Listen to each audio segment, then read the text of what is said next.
integrada número 1. Soy la doctora Díaz y vamos a estar también con la doctora Helen Morales y con el doctor Lavado de Anatomía. Los tres entonces vamos a presentarles hoy un caso clínico muy bonito, muy interesante, que va a integrar conocimientos de lo que hemos hecho a lo largo de estas 6 semanas. ¿Ya? Es un caso muy bonito, estén todos atentos porque de acuerdo a lo que se presenta el caso, ustedes mismos van a ir sacando sus propias conclusiones de qué es lo que podría dañarse en lo que ustedes han visto en un tejido normal, en una anatomía normal y lo que fisiológicamente debería pasar en un pulmón, cómo es que se afecta con alguna patología como la que vamos a ver a continuación. ¿Ya? Entonces, muy bien, ya estamos 94, estamos más del 90% de asistentes, así que vamos a empezar a compartir la presentación. Ya, a ver, un ratito. Muy bien, entonces tenemos acá nuestro caso clínico. ¿Sí? Muy bien, entonces tenemos un paciente que tiene 55 años de edad, sexo masculino. Ocupación de este paciente, trabajador de construcción y que acude a un centro de salud porque presenta tos productiva crónica y disnea progresiva. Disnea es dificultad para respirar normalmente, o sea, uno inspira y expira prácticamente en forma inconsciente, pero este paciente ya presentaba disnea, dificultad para hacer sus movimientos de inspiración y expiración. Tiempo de enfermedad que él calculaba el paciente al momento de la anamnesis, 3 años aproximadamente. ¿Sí? Entonces tenemos sexo masculino, 55 años, trabajador de construcción, con tos, disnea, desde hace 3 años. ¿Por qué acude exactamente? Porque el paciente refería, miren, estamos acá presentando una línea de tiempo, esa tos que se caracterizaba por ser espesa, densa, de color blanquecino amarillento y predominantemente en las mañanas. El paciente despertaba y sentía que era más espesa y más productiva esa tos que a lo largo que lo que había a lo largo del día. En los últimos meses, si bien la enfermedad empezó hace 3 años, pero en los últimos meses además hubo aumento progresivo de la cantidad de expectoración y dificultad para realizar dificultad para respirar al hacer movimientos que requerían esfuerzo. Recuerden que él es trabajador de construcción civil, entonces ellos levantan peso, ¿no? Entonces, ya presentaba dificultad para respirar al realizar determinados esfuerzos.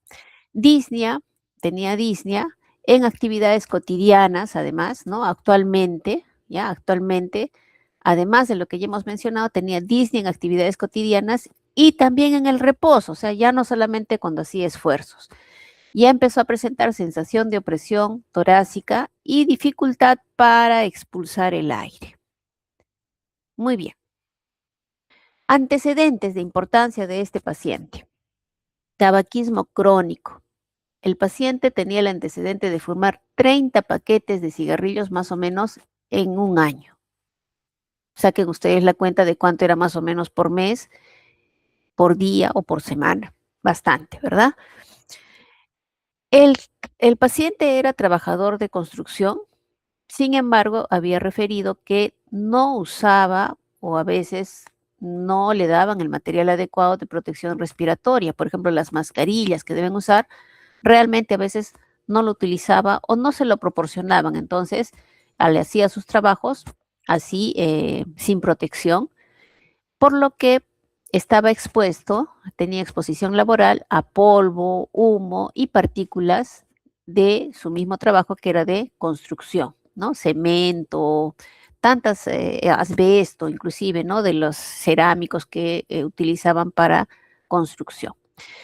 Otro antecedente que también presentaba el paciente es que en el último año había presentado infecciones respiratorias recurrentes, es decir, a toda su sintomatología, además, él había percibido que se enfermaba con mayor frecuencia. Al examen físico, entonces, ya después de toda esta anamnesis, se encontró que la frecuencia respiratoria estaba en 24 por minuto, 24 respiraciones por minuto. La frecuencia cardíaca estaba en 28 latidos por minuto y la saturación de oxígeno en 89%. ¿Sí? Entonces, alterado, ¿cierto? Alterado las respiraciones, la saturación. Ya eso ustedes poco a poco ya lo están analizando. ¿Qué Doctora, se encontró? Sí, disculpe que le interrumpa, es 98 de frecuencia cardíaca, ¿verdad? No 28, sí, ¿verdad? no, 98. Acá está. Ok. Sí, sí, sino Sí, que 98. mencionó 28. Ah, perdón, no, 98, 98. Ahora, en el examen físico, miren ustedes, tenía cianosis leve peribucal, se notaba que había uso de los músculos accesorios de la respiración, se hundía esta zona cada vez que él respiraba, y en la expiración se notó que estaba prolongada, y a la auscultación había sibilancias difusas y roncus bilaterales. ¿Ya? Eso era el examen físico. Seguimos. Se le hizo pruebas de función pulmonar, o sea, este paciente fue derivado a un neumólogo y lo que se encontró, miren acá, estos valores, ¿sí?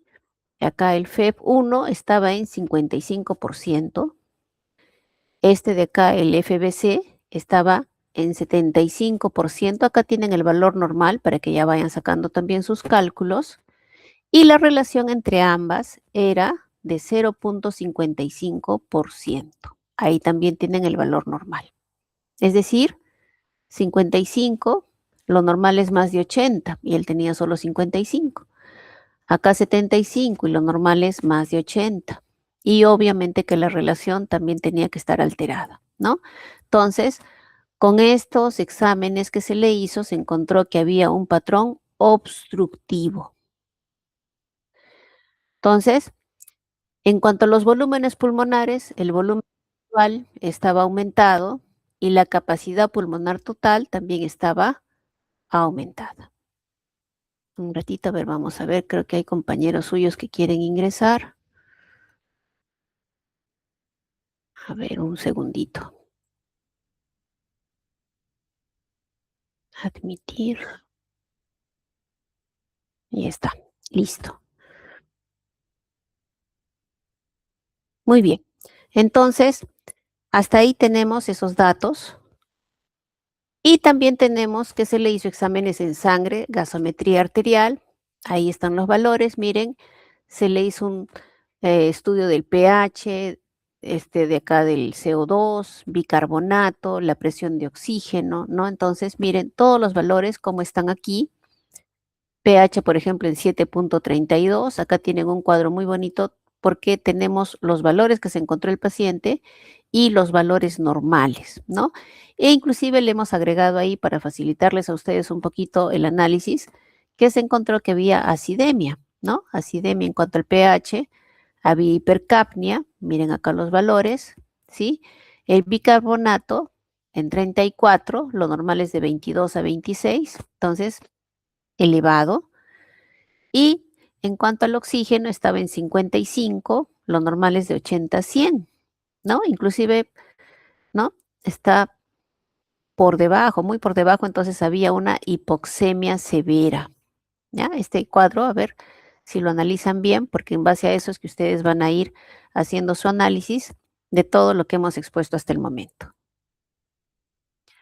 Entonces, con todo eso, resumiendo, tenemos paciente varón, 55 años, trabajador de construcción, fumador crónico, expuesto a polvo y materiales como asbesto y otras sustancias que se utilizan en construcción, que ya se tiene documentado que producen daño pulmonar, por lo cual sí se debería de usar equipo de protección.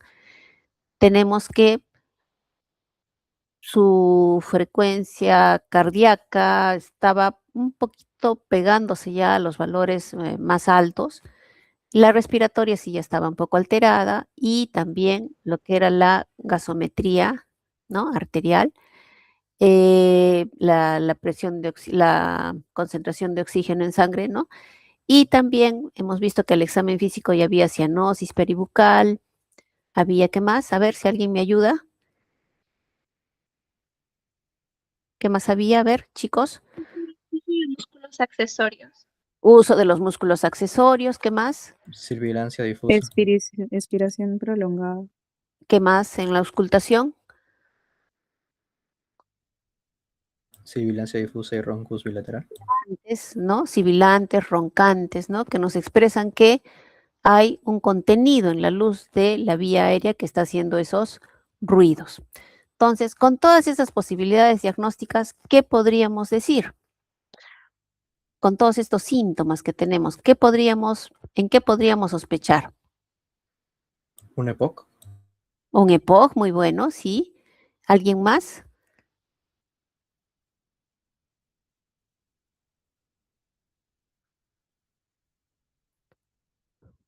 ¿Alguna opción más? ¿Nos quedamos con EPOC? ¿O todos estamos de acuerdo que es un EPOC? Sí, doctora, yo también creo que son EPOC. A ver, levantemos la manito los que estamos de acuerdo que es un EPOC. Sí, perfecto. Muy bien, muy bien. Efectivamente es un EPOC, que es en realidad una enfermedad pulmonar que abarca muchas patologías. Perfecto, ¿no? Estamos perfectos. Como les decía, era un caso muy bonito que es prácticamente no tanto para hacerlos caer en algo, sino para que ustedes analicen todo lo que hemos hecho en estas 6 semanas. Muy bien. Entonces, vamos a volver a compartir. Y vamos a invitar al doctor Lavado a que nos ayude a hacer una revisión. Aquí está, a ver. Entonces, ese es nuestro diagnóstico, ¿sí? Bronquitis crónica, EPOC, ¿ya?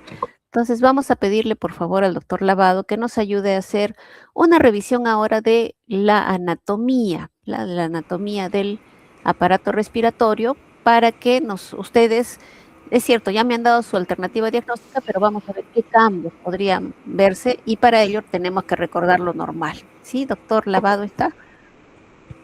Sí, buenas noches con todos, ¿qué tal? Bueno, ya la mayoría me conoce, soy el doctor José Lavado. A ver, ahorita la camarita para que estará bien enfocado. Pero bueno, vamos a mencionar solamente 3 láminas rápidas de lo que es anatomía de bronquios, que es lo que se me ha mencionado para ahora. Ya, bueno, recordar previamente, ¿no? Que esto de acá, que es nuestra tráquea, ¿no? A nivel del ángulo de Lewis, ¿bien? Se divide en bronquio derecho y bronquio izquierdo, ¿bien? Pero definitivamente, claro, bronquios ahí está subdividido. Entonces, lo primero que estamos hablando son los bronquios principales, ¿bien? O bronquios primarios también conocidos. Entonces, tenemos que el bronquio primario principal derecho tiene una característica diferente al izquierdo. Siendo primeramente en mediciones, el derecho puede lograr a medir 2.5 centímetros, se caracteriza porque es más corto, más ancho y de dirección más vertical, a diferencia del izquierdo. ¿Y cómo es el izquierdo? Es justamente mide hasta el doble, ¿no? Midiendo tanto así hasta 5 centímetros, muy bien que al contrario, ¿no? Tiene una dirección mucho más oblicua, algunos dicen horizontal, es más largo y es más delgado. Muy bien, entonces esa diferencia entre los bronquios es importante también porque justamente si un paciente está en bipedestación, está deambulando, quiere algo y por X motivos pues no pasó al esófago y pasó a la tráquea, pues ese cuerpo extraño se puede alojar por gravedad ya en bipedestación a nivel del bronquio principal o primario derecho. Por su disposición anatómica, ¿no? Que es más ancho, más vertical, o sea, colinda casi directamente con la tráquea y pues se va hacia ese nivel. Bien, recordar también que justamente el último anillo traqueal es el que estamos hablando antes de la bifurcación, se le conoce como la carina traqueal. Bien, esta carina traqueal también se le considera un centro tusígeno, bien, es decir, un centro por donde también ahí te puede estimular el reflejo de la tos. Entonces, definitivamente, si un cuerpo extraño rosa, irrita esa zona, pues se puede activar el reflejo de la tos para tratar de expulsar ese cuerpo extraño que posiblemente se esté pasando o a veces también a buena hora pueda quedarse ahí, ¿no? Muchas veces también no necesariamente llega a llegar hacia el bronquio derecho, ¿no? También se queda justamente a nivel de la carina. Listo, siguiente diapositiva, por favor.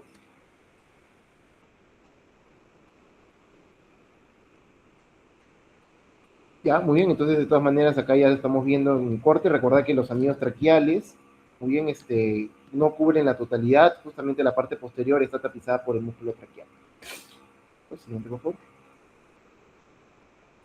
Bien, entonces recordar pues que tanto el pulmón derecho como izquierdo no son lo mismo. Muy bien, definitivamente no son lo mismo, cambian su parte anatómica es diferente, ¿no? Comenzando que el pulmón derecho como tal es más grande, tiene un peso de 600 a 650 gramos, ¿sí? Tiene una capacidad funcional del 55%, presenta una elevación más considerable al lado izquierdo, que eso es justamente por la presencia en el abdomen del hígado. Tiene solamente una arteria bronquial derecha, ojo, tiene una arteria bronquial derecha, muy bien, tiene 3 lóbulos, muy bien, separados por 2 fisuras, que es la horizontal y la oblicua. Muy bien, se dice que el hilio pulmonar derecho tiene forma de raqueta, y pues la disposición del pedículo pulmonar en el hilio derecho pues es diferente que el izquierdo, que ahora lo vamos a ver. ¿Qué cosa importante tengo que entender acá? La arteria bronquial derecha, dijimos que solamente es una, ¿muy bien? Y esa viene proveniente de la tercera arteria intercostal derecha. ¿Muy bien? En cambio acá el pulmón izquierdo, miren, es más pequeño que el derecho, pesa de 550 gramos, ¿no? O sea, obviamente pues, tiene un menor tamaño, pesa menos, su capacidad funcional también por lo tanto es menor. Muy bien, tiene lóbulos bronquiales, que se le conocen como las língulas, tiene 2 arterias bronquiales, muy bien, tiene 2 arterias bronquiales. Disculpen, tiene 2 arterias bronquiales que justamente tienen ser ramas directas de la aorta torácica, o aorta descendente. Solamente tiene 2 lóbulos separados por una cisura, que es la oblicua. Tiene un hilio pulmonar que tiene forma de coma. Y bueno, pues como está en el lado izquierdo, tiene una escotadura cardíaca que no lo tiene el derecho. Muy bien, y la disposición de los elementos del hilio pulmonar también, pues tiene otra forma justamente por el hilio que tiene forma de coma. En cambio, el lado derecho tiene forma de raqueta. Bien, siguiente diapositiva, por favor. Acá me quedo con ustedes. Bien, entonces vamos a ver que el bronquio principal derecho o izquierdo, pues ya dijimos la diferencia anatómica que tenemos. Esto, si nos vamos hacia el lado derecho primeramente, recordemos, habían 3 lóbulos, ¿bien? Superior, medio e inferior, ¿bien? Siendo acá que el bronquio principal derecho dividía pues en un bronquio secundario, y pues lo vamos a dividir entonces de tal manera. ¿Bien? Tenemos un bronquio en el lado derecho, en el lóbulo superior derecho, tenemos un bronquio apical, muy bien, que le vamos a considerar el 1, un bronquio posterior, muy bien, que le vamos a considerar el 2, y un bronquio anterior, que le vamos a considerar el 3. Bien, entonces hay 3 bronquios secundarios terciarios a nivel del lóbulo superior. Bien, tenemos entonces que acá el lóbulo medio es el más pequeño. Bien, en el lóbulo medio vamos a encontrar un medial y un lateral. Muy bien, siendo entonces el lateral, disculpen, el 4 y el medial el 5. Bien, y para el lado del lóbulo inferior derecho encontramos un primer segmento, muy bien, un primer bronquio terciario que justamente nace a nivel de la parte más posterior, muy bien, que le vamos a llamar el bronquio superior, el lobo superior. Luego vamos a encontrar los basales, los famosos basales.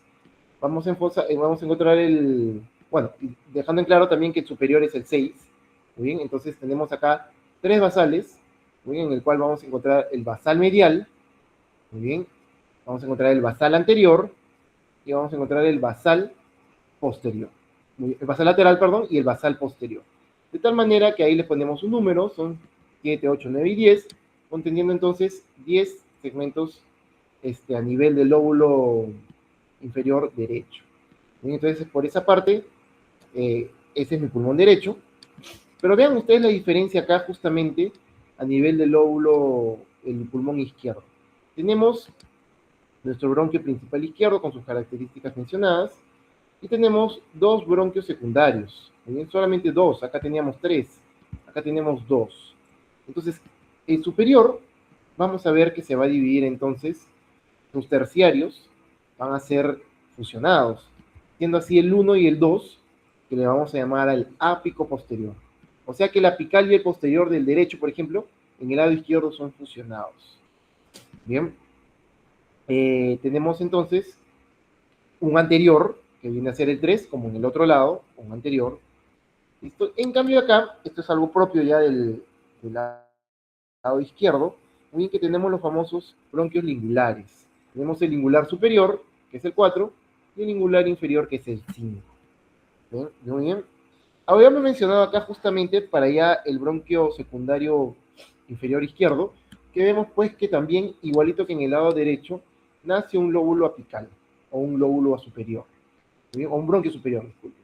Muy bien.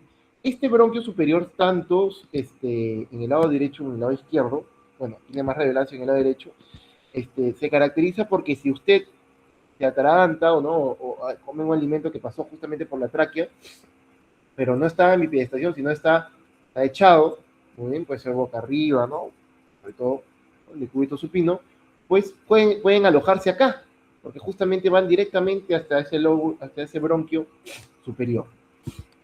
Bien, entonces también tenemos un bronquio superior, segmento 6, muy bien, que encontramos tanto en el derecho como en el izquierdo. Pero, ¿qué pasó acá? Acá encontramos también fusiones, como en la parte superior. Vamos a encontrar que el 7 y el 8, muy bien, es el basal medial anterior, muy bien, vamos a tener el basal lateral y vamos a tener el basal posterior. Muy bien, entonces acá tenemos una fusión del 7 y el 8. Tenemos 9 y tenemos 10. Muy bien, entonces, señores, esta es la anatomía bronquial terciaria, ¿no? Y la secundaria y la primaria. ¿Listo? Con respecto a la parte anatómica. Muchas gracias. Buenas noches. Gracias, doctor. ¿Hasta acá tienen alguna duda, jóvenes? ¿No? ¿Alguna duda que haya quedado de la parte de anatomía? Perfecto, seguimos entonces. Yo voy a aprovechar esta imagen del doctor Lavado de la tráquea, porque, a ver, si alguien me puede decir si esta es una vista anterior o posterior, ¿qué sería? ¿Y por qué? Posterior porque se ve que el lado derecho, o sea, el bronquio derecho es más corto y es más ancho. Y en el lado izquierdo sé que, ¿cómo se dice? Que es más largo. Excelente. Además, hay otro detalle, y eso lo hemos revisado en histología. Los anillos que tiene la tráquea son incompletos, ¿cierto? Y la parte incompleta del cartílago hialino, ¿hacia dónde va? ¿Región posterior o región anterior? Posterior. Posterior. Entonces, miren acá cómo hay una discontinuidad del cartílago, justamente esa zona es la del músculo liso, ¿ya? Entonces, eso también me dice que estoy viendo acá la parte posterior, ¿cierto? Y por eso es que, claro, si yo veo esta imagen diría, ah, este es derecho y este es izquierdo, ¿no? Porque eso me dice la lógica, porque en las imágenes generalmente nos ponen las vistas anteriores, ¿no? Cuando no nos especifican, pero en este caso se nota que esta es la zona de discontinuidad posterior, por lo tanto, este es el derecho y este es el izquierdo y cumple con toda la descripción que muy bien nos ha dado el doctor Lavado. Muy bien, ahora sí, entonces vamos rápido a una revisión de conceptos que ya los hemos hecho en teoría, pero vamos a tratar de fundamentar bien los conocimientos que tenemos de pulmón para que nos ayuden a un mejor análisis de este caso clínico. Entonces, hemos visto nosotros que la tráquea se bifurca en bronquios y estos bronquios, ya una vez que ingresan al pulmón, al parénquima pulmonar, se le llama bronquio intrapulmonar. La histología de la tráquea y del bronquio extrapulmonar es muy similar con los cartílagos en forma de anillo incompleto, ¿ya? Pero la histología del bronquio intrapulmonar es diferente. Es diferente. ¿Por qué? Empezando con el cartílago, ¿cierto? El cartílago en los bronquios ya no tiene forma de anillo incompleto, más bien es en forma de segmentos. ¿Y qué tipo de cartílago vamos a ver? Cartílago de tipo hialino. ¿Listo? Ahora, el epitelio sí se parece mucho al de la tráquea, porque también es un epitelio que en algunos libros ustedes van a revisar y dice epitelio respiratorio. Cuando nosotros leemos respiratorio, es un epitelio pseudoestratificado, cilíndrico, ciliado, con células caliciformes. ¿Sí? Entonces, en ese aspecto sí se parece a la tráquea. ¿Cuál es la diferencia con la tráquea? Ya hemos dicho el cartílago. Otra diferencia es esta, miren. estos segmentos que se ven así de color rosado, que si yo le diera un aumento y le pusiera en 40, vería células fusocelulares, esto corresponde a músculo liso. Y este músculo liso está en toda la superficie, ¿no? De forma concéntrica, en toda la superficie que está entre el epitelio y el cartílago. Esto de acá, entonces, es músculo liso. En la tráquea, el músculo liso solamente se encuentra en la pared posterior, en la zona donde no hay cartílago. En cambio, en el bronquio sí vamos a ver zonas de músculo liso, digamos que en la submucosa. Encontraremos glándulas, al igual que en la tráquea, sí, en este bronquio también vamos a encontrar glándulas, pero estas glándulas van a estar dispersas, no van a estar tan ordenaditas como en la tráquea, que se encuentra específicamente en la submucosa. Entonces pueden encontrarse aquí entre el músculo y el cartílago o inclusive por fuera del cartílago. ¿Ya? Entonces, esos son los componentes histológicos de la pared de un bronquio. El epitelio, repito, de tipo respiratorio, va a tener su lámina propia constituida por tejido conectivo laxo con numerosos vasos sanguíneos y en el caso del paciente probablemente esto esté repleto de células inflamatorias, ¿no? Porque ha tenido procesos a repetición. Este es el músculo liso que se encuentra en toda la superficie y el cartílago hialino de tipo segmentado con algunas glándulas en medio de estos segmentos. Esa es la histología del bronquio intrapulmonar, recuerden, porque el extrapulmonar se parece histológicamente a la tráquea. Vamos con la siguiente imagen. Esta de acá es para recordar el segmento más pequeño, es decir, viene la tráquea, viene el bronquio extrapulmonar, intrapulmonar, y de ahí se divide en segmentos que siguen conduciendo el aire. Recuerden que acá todavía no hay intercambio gaseoso, entonces se va a dividir en lo que se denominan los bronquiolos. Estos bronquiolos, todos los bronquiolos en general, no tienen cartílago hialino, ningún tipo de cartílago, y no tienen glándulas. Eso es lo que ustedes deben recordar siempre.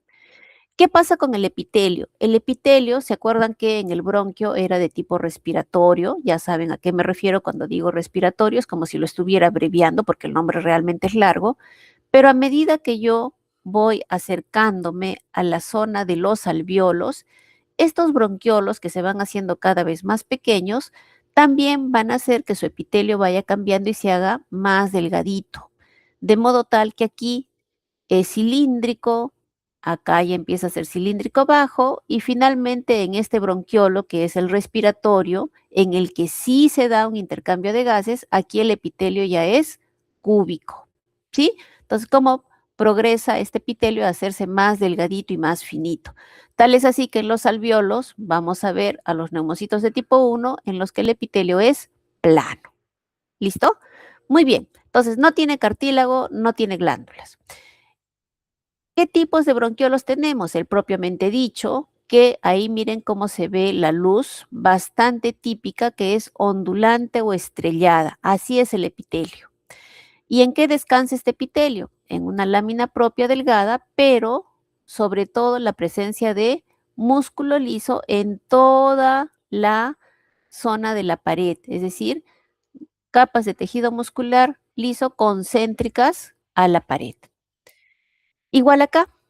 Acá también vemos, acá se ve mucho mejor el detalle del músculo liso, pero acá el epitelio es más bajo, pero miren la semejanza que tienen ambos bronquiolos. La pared es continua, no tiene ni una sola disrupción. No hay ninguna apertura aquí hacia un alvéolo o saco alveolar o conducto alveolar. Entonces, estos dos bronquiolos, el propiamente dicho y el terminal, se parecen mucho, se parecen muchísimo, porque su pared es completa, no tienen cartílago, no tienen glándulas. ¿Cuál es la diferencia? Que este, que es el más cercano a los bronquios intrapulmonares, tiene la luz bien ondulante, en cambio este tiene una luz más circular, el epitelio ya no hace tantos pliegues. Hasta aquí, hasta el bronquiolo terminal, solamente es conducción de aire, pero en este caso, en el último bronquiolo respiratorio, miren, tenemos acá el músculo, tenemos el epitelio cúbico, pero ¿qué pasó con la pared? La pared es discontinua. ¿Por qué es discontinua? Porque aquí se va a abrir la pared hacia alvéolos pulmonares, hacia sacos alveolares o inclusive a conductos alveolares. Entonces, en este bronquiolo sí hay intercambio de gases y que es precisamente lo que se va a afectar en nuestro paciente. ¿Estamos bien hasta aquí? Seguimos. Sí, doctora. Gracias. Ahora, miren cómo está acá. Esta es ya una vista más panorámica, ¿no? Acá tenemos bronquiolos respiratorios. Esto es lo que normalmente debería tener nuestro pulmón, ¿sí? Acá están unos conductos. Miren acá la pleura. La pleura debería ser elástica, ¿no? Tener fibras elásticas para que el pulmón pueda cumplir su función de expandirse cada vez que nosotros necesitamos ingresar una cantidad de aire que permita llevar oxígeno a nuestro organismo y a su vez que cuando expiremos el aire salga el CO2 luego que se ha hecho el intercambio de gases en la barrera aire-sangre. Eso es lo que deberíamos buscar. Pero en nuestro paciente todo esto se alteró.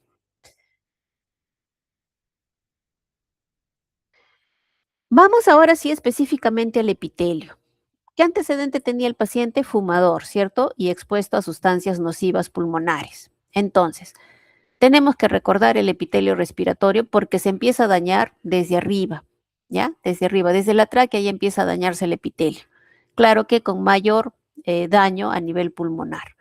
Entonces, este epitelio pseudoestratificado, cilíndrico, ciliado, ¿qué tiene? Tiene células cilíndricas que tienen cilios, pero también tiene unas células acompañantes que son estas, que con hematoxilina y eosina yo las veo pálidas, porque no es la coloración ideal para verlas. Si yo esto lo coloreo con paz, ahí sí recién estas células captarían colorante, porque estas son células productoras de mucinas, ¿ya? Un material mucinoso que justamente en pacientes que son pacientes con problemas obstructivos crónicos, justamente estas aumentan en número. Normalmente, lo que predomina aquí en el epitelio respiratorio son las células cilíndricas ciliadas, pero en casos como el que estamos viendo de nuestro paciente, empiezan a proliferar estas células. ¿Por qué? Porque van a producir más moco hacia la luz y por eso también eso contribuye a la obstrucción. ¿Ya? Entonces, es importante que sepamos la función, ¿no? Entonces, estas son células mucosecretoras, las células caliciformes. Mientras que las ciliadas, como tienen cilios, más bien tienen una función mecánica, ¿cierto? Van a ayudar a que si es que alguna partícula ha pasado las otras barreras que normalmente tiene el aparato respiratorio que va desde la cavidad nasal, entonces esto permite movilizar el moco y de paso permite movilizar partículas que pudieran haber ingresado a esta zona, ¿sí? Entonces, células cilíndricas ciliadas, una función mecánica básicamente, en cambio las células caliciformes, una función mucosecretora, ¿ya? Ahora, no es que estas sean la única causa de que la luz de la vía respiratoria se llene de moco, porque recuerden que sobre todo en lo que son bronquios intrapulmonares y tráquea y bronquios extrapulmonares, además en la submucosa nosotros tenemos glándulas y estas glándulas también contribuyen a la producción del moco que está en la luz de la vía respiratoria. Si nos hablan solo de células, nosotros decimos que las que producen moco son estas, las caliciformes. Pero si hablamos en general de todas las estructuras del pulmón, ahí sí podríamos decir que también contribuyen las glándulas. ¿Listo? ¿Tenemos otras células? Sí, sí tenemos otras células, pero estas ya se encuentran en una zona más inferior. Esto estamos hablando solamente de las vías aéreas en cuanto a tráquea, bronquios y parte de los bronquiolos propiamente dichos. Esto ya es a un nivel más chiquito, más pequeñito. Esto es a nivel ya de alvéolos y sacos pulmonares, sacos alveolares, perdón. Entonces, ¿qué es lo que estamos viendo acá? Ya unas células más pequeñas. Estas células, por ejemplo, que están revistiendo la luz de los alvéolos, se llaman neumocitos de tipo 1. Estos neumocitos de tipo 1, que son células de forma aplanada, que están así revistiendo toda la superficie. Unas células revisten por este lado, otras células revisten por este lado, y en medio de estas dos células que están revistiendo ambas caras, hay tejido conectivo y hay la presencia también de estos orificios que ustedes están viendo aquí en el corte histológico, que corresponden a capilares sanguíneos. ¿Qué tipo de capilares? Continuos, ¿ya? Los capilares sanguíneos continuos entonces están en esta zona. ¿Cómo se llama esta zona que divide un alveolo de otro, ¿no? Que separa un alveolo de otro, se llama tabique interalveolar, ¿ya? Estos tabiques interalveolares son importantísimos. ¿Por qué? Porque en esta zona se encuentra, acá lo dice, la barrera aire-sangre. ¿Y por qué es importante mi barrera aire-sangre? Porque es aquí donde se va a dar el intercambio de gases. Entonces, ¿quién forma o qué células forman la barrera aire-sangre? Esto lo han revisado ustedes muy bien en prácticas. El neumocito tipo 1, la célula endotelial del capilar sanguíneo y el tejido conectivo que se encuentra en medio de los dos, que viene a ser la lámina basal común interpuesta. ¿Listo? Entonces, ¿dónde se encuentra esta barrera aire-sangre? En el tabique interalveolar. ¿Por qué les hago énfasis en esto? Porque en estos pacientes hay daño del endotelio debido a los productos que se desencadenan debido al proceso de fumar, ¿no? Y también porque hay un daño también de los alveolos en cuanto a su forma. Estos ya no van a conservar su forma hexagonal, sino que a veces se destruyen estos pobres alveolos y por lo tanto se destruyen también estos tabiques y por lo tanto la barrera de sangre se ve afectada. ¿Tenemos otras células en esta zona? Sí, tenemos por ejemplo los neumocitos tipo 2, pero en este caso los neumocitos tipo 2 lo que hacen es producir una sustancia surfactante que evite el colapso, ¿no? Y tenemos otras células que sí son muy asociadas a la patología que tiene el paciente, que es los macrófagos alveolares. No se olviden, no son simples macrófagos, son macrófagos alveolares, que estos deberían estar fagocitando las partículas, ¿no? Todas esas partículas extrañas que el paciente está inhalando, estas de acá, el macrófago es el que participa, sale hacia la luz del alveolo y trata de capturarlas, pero cuando son demasiadas ya sobrepasan su capacidad y lamentablemente empieza a producirse un daño a nivel del parénquima pulmonar. ¿Listo? Muy bien. Hasta aquí entonces la revisión de histología. No sé si tenemos alguna duda hasta aquí. ¿No? Ya, seguimos entonces con la doctora Helen Rojas para la parte de fisiología y ya con eso terminamos. ¿Qué tal, doctora? Buenas noches. Buenas noches. Buenas noches con todos, chicos. Para los que no me conocen, soy la doctora Helen Morales. Les voy a dar un poco de los conceptos de fisiología ligados a el caso clínico sobre EPOC, como ustedes ya bien lo mencionaron, en este caso referente a la subclase, ¿no? El EPOC, que es la bronquitis crónica. Entonces, por favor, doctora, no sé si me puede ayudar con la diapositiva. Muy bien. Entonces, vamos a ver un poco sobre las vías aéreas y la conducción de aire. Entonces, nosotros sabemos que el aire debe ingresar por las vías respiratorias superiores, las fosas nasales, el paranasal, la faringe. Saben muy bien por anatomía que la laringe, sobre todo el cartílago cricoides, es el que nos va a dividir la vía respiratoria superior con la inferior, ¿verdad? Y va a llegar hasta los bronquiolos y finalmente a los alveolos, ¿no? Entonces, la función de la vía aérea es simplemente eso, ¿no? Conducir el aire hacia los pulmones, filtrar partículas mediante lo que ya explicó bastante bien la doctora, ¿no? Mediante el moco, los cilios, su epitelio, humidificar, calentar el aire inspirado y sobre todo distribuir ese aire hacia las zonas alveolares, ¿no?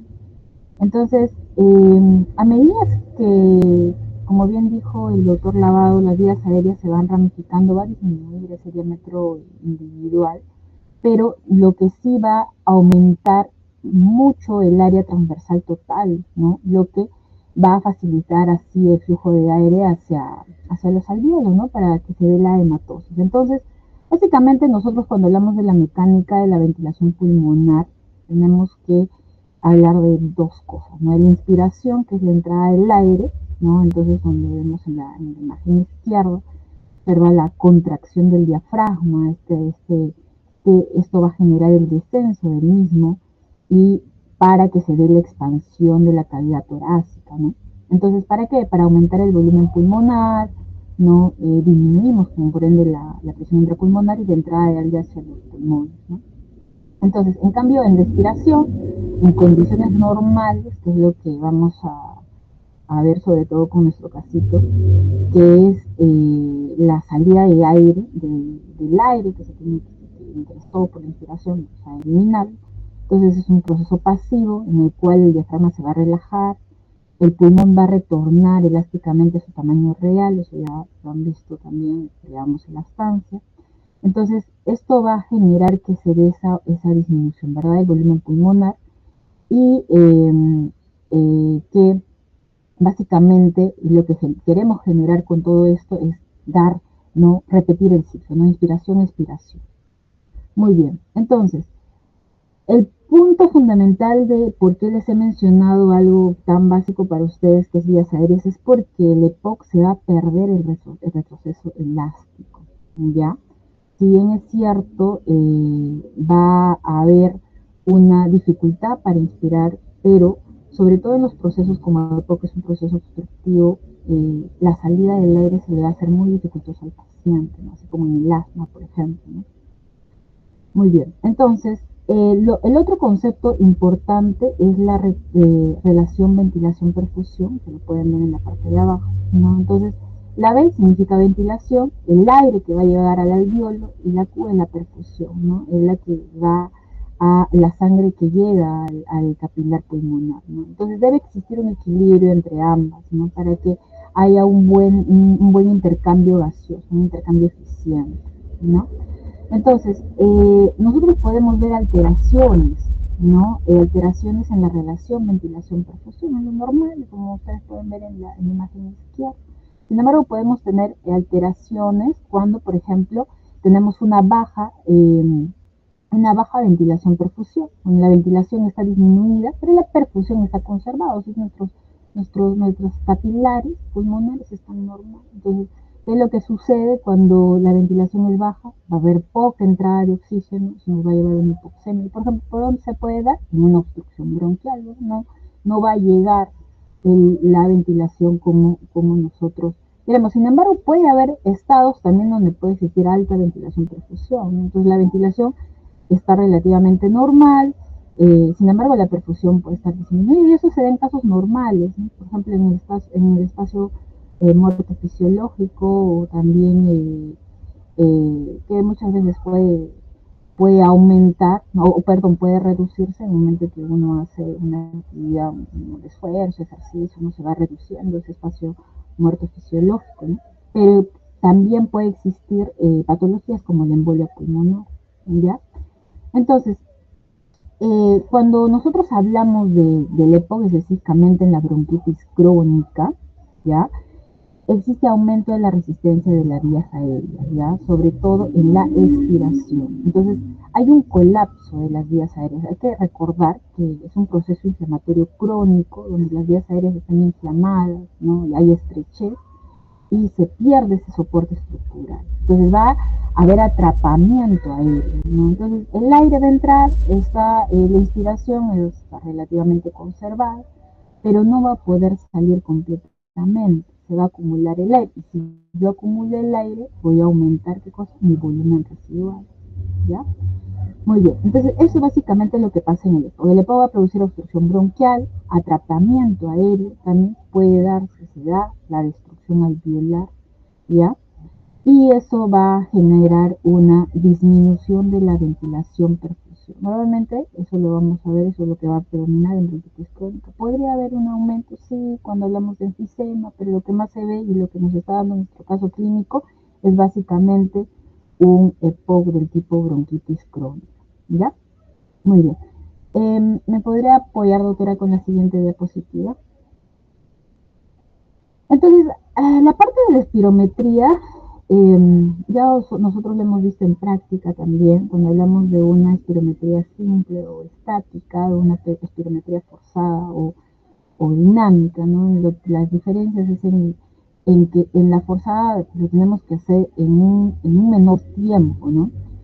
y los volúmenes que vamos a medir también junto con las capacidades, ¿no? Entonces, en la simple hemos visto que podemos medir el volumen de reserva inspiratoria, ¿verdad? De reserva expiratoria, las capacidades, como la capacidad vital, que va a ser la suma del volumen de reserva inspiratoria, el volumen corriente, básicamente más o menos es 500 mililitros, el volumen de reserva expiratoria, ¿no? Pero tenemos un volumen que va a ser el volumen residual, que no lo vamos a poder medir con espirometría, pero que básicamente conocemos menos los valores, que es más o menos 1200 mililitros, y que lo vamos a medir con pleximografía, entonces no se mide con eso, ¿no? Y la suma de los volúmenes, de estos 4 volúmenes, de reserva inspiratoria, el volumen corriente, el volumen de reserva expiratoria y el volumen residual, es lo que nos va a dar la capacidad pulmonar total, ¿no? Entonces, si bien es cierto, ¿no? Realmente lo que nosotros vamos a ver es la espirometría dinámica, la forzada para evaluar el BEF1, ¿verdad? También es importante conocer, ¿no? Esto de acá para poder evaluar la capacidad pulmonar total, porque sobre todo hay patologías en las que nosotros vamos a observar de que esta puede aumentar. Muy bien. A ver, entonces, cuando nosotros evaluamos, y ustedes también ya lo han visto en la parte teórica, práctica, la parte de espirometría forzada, tenemos que evaluar las dos curvas, ¿no? La curva flujo-volumen, ¿ya? Y también hablaremos de la curva volumen-tiempo, ¿no? Entonces, en el flujo-volumen vamos a evaluar el flujo expiratorio pico, ¿no? En la cual nosotros vamos a observar, ¿no?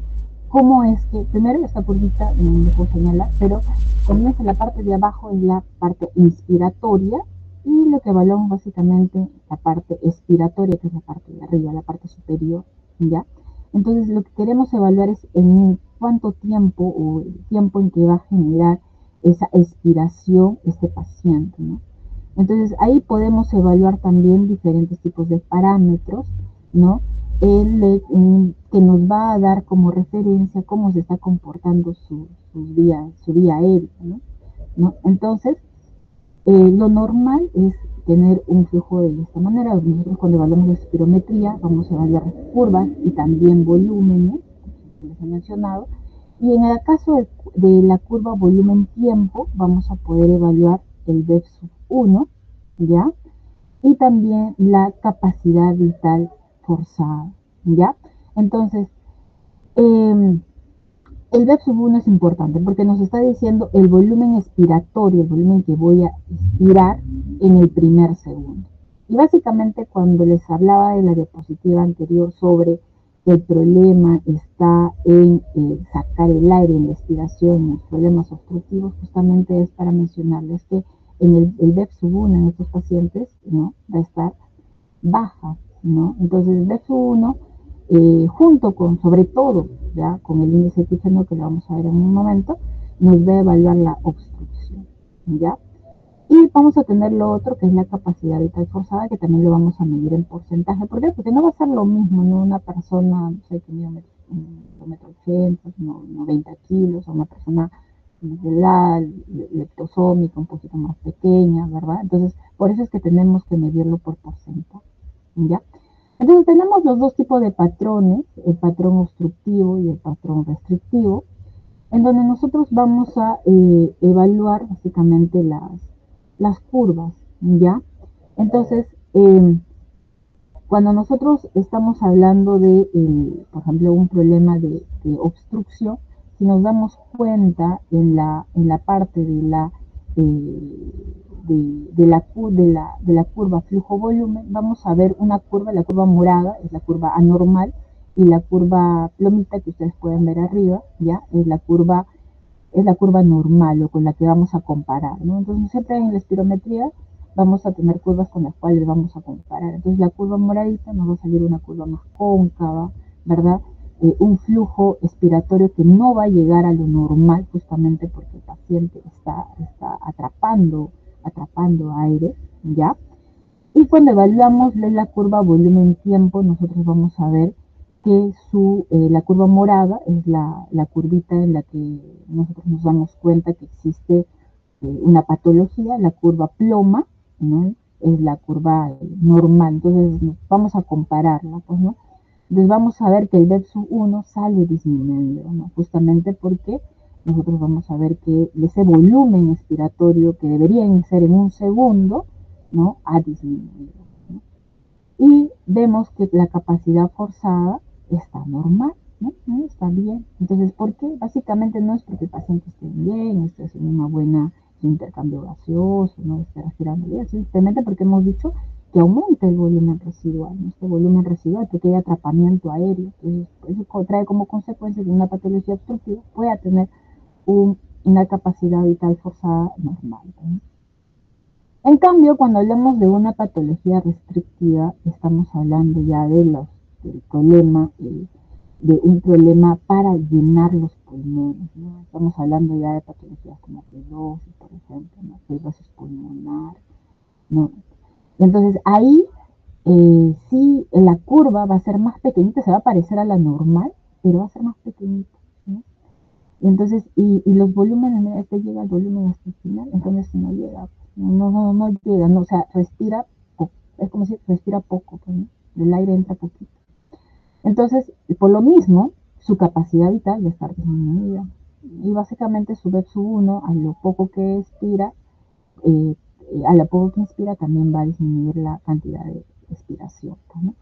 Entonces, en nuestro caso, nos hablan de un BEPS1 disminuido, ¿verdad? 55 lo normal es mayor de 80, ¿no?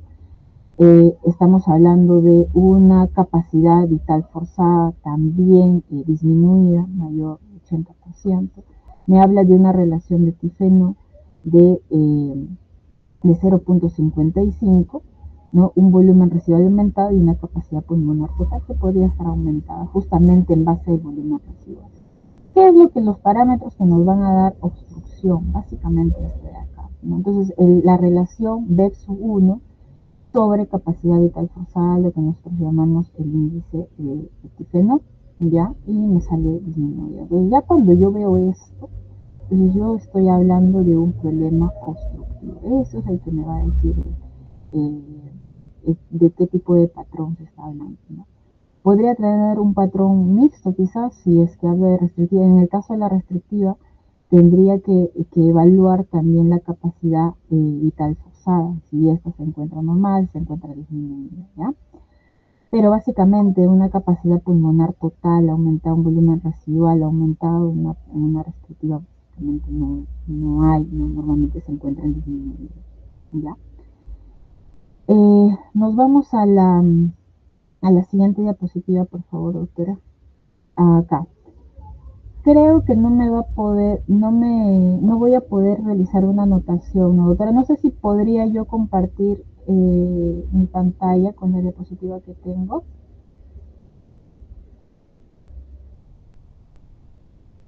Para poder, es que quiero... El problema generar con el Meet, doctor, es que creo que no le puedo dar acceso para compartir.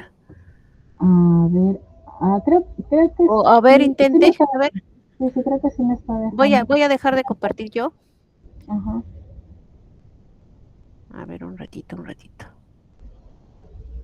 Ahí tienes, si no... A ver, voy a dejar de compartir. ajá. Creo que sí. Sí se está presentando, ¿no, chicos? No sé si ustedes lo están Sí, viendo. doctora. Sí, ¿no? Sí se está presentando. ¿Esa es su diapositiva, doctora? A ver. Sí, creo que sí. A ver, no sé si... A ver, voy a... Sí. sí, creo que sí. Ya, sí, ese es mío. Ya, solamente para hacer algunas acotaciones, sobre todo porque es la parte de gasometría, ¿no? Entonces, miren, acá tenemos el pH de este paciente, ¿no? El pH básicamente nos está diciendo que 7.32,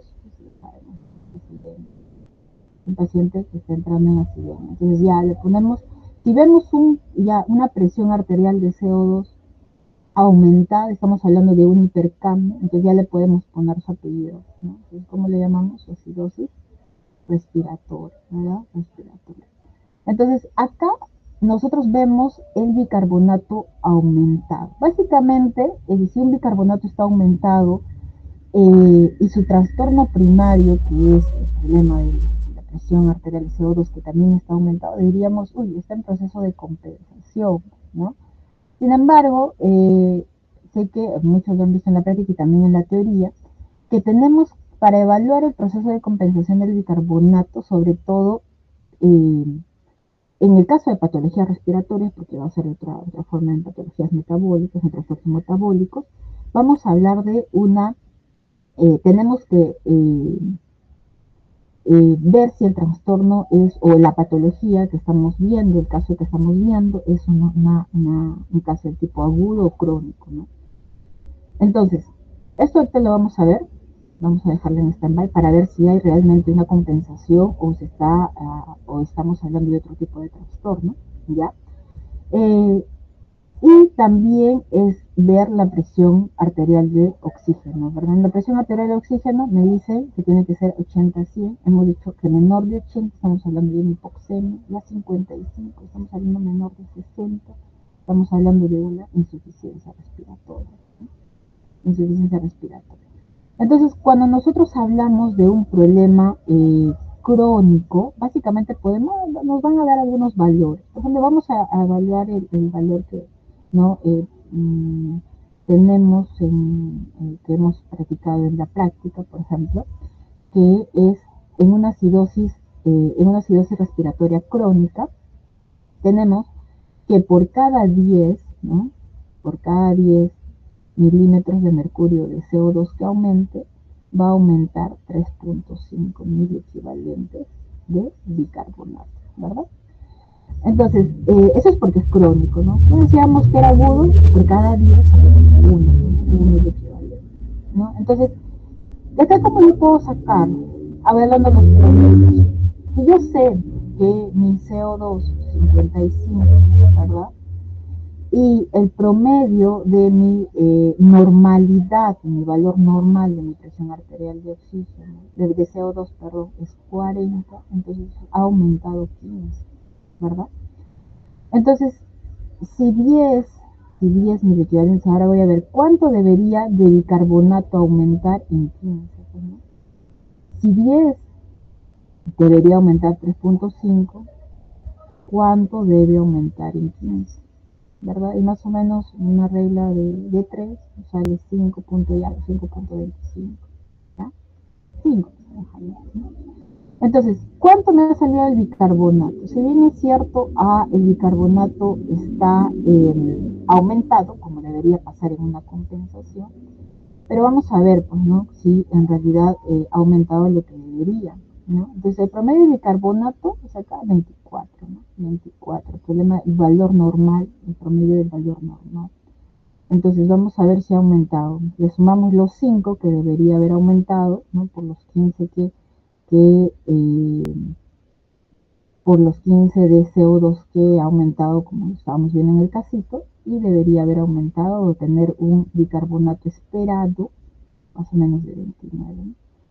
Pero acá nos sale un valor de 34, disculpe, un valor de 34. Entonces, ha aumentado más de lo que debería aumentar. Entonces, acá podríamos estar hablando de un trastorno mixto, ¿no? Entonces, podría estar agregándose una alcalosis metabólica, por ejemplo, ¿no? Entonces, siempre es importante utilizar los valores de compensación, porque si bien es cierto, a simple vista podría generar, ¿no? Ha compensado, pero si nosotros lo sacamos por estas formulitas, viendo el trastorno que tiene el paciente, puede ser que no, y se está generando un trastorno asociado, pues, ¿no? Entonces, siempre es importante ver, ¿no? Por ejemplo, en este caso estamos sacando de esta forma, ¿no? Entonces, más que compensar, se está generando otro trastorno en este paciente, ¿ya? Muy bien, creo que eso es por mi parte, doctora.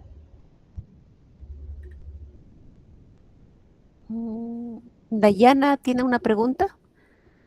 Dayana Sí, Castro. sí, tengo una consulta, doctora, con respecto a la parte de la gráfica de patrón obstructivo. Había mencionado que la capacidad vital forzada en un patrón obstructivo se puede incluso ver normal porque el volumen residual aumenta. Entonces yo quisiera saber por qué en este caso es que la capacidad vital forzada se ve disminuida a pesar de que ha aumentado el volumen residual. Sí, si bien es cierto, podría aumentar el volumen residual. En este caso son los valores que te dan, ¿verdad? O sea, si bien es cierto, sí, no puedo pasar. Son los valores que nos da el caso clínico y justamente el caso lo hacemos para poder analizar.